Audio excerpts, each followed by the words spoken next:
तो एकड़ो मजूसी हो केरो यो मजूसी माना जेको सितारन जी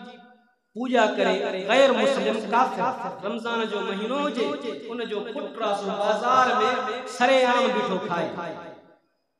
उन मजूस ठका लपड़ कराए आहे गैर मुस्लिम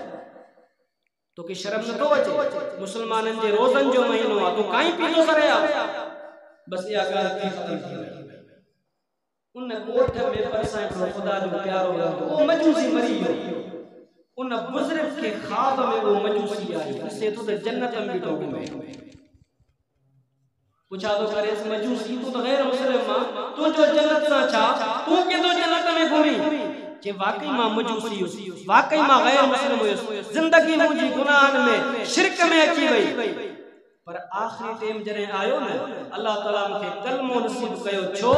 जो तमा रमजान जे एतराम जे खातिर पंहिंजे पुट के लमाट बहाए कडी हुई अल्लाह फरमायो तो मुझे मेहमान महीने जी इज्जत कईया हण मां तू जी इज्जत थो कया तू मर तोखे कलमो नसीब करे जन्नत जो हकदार थो कया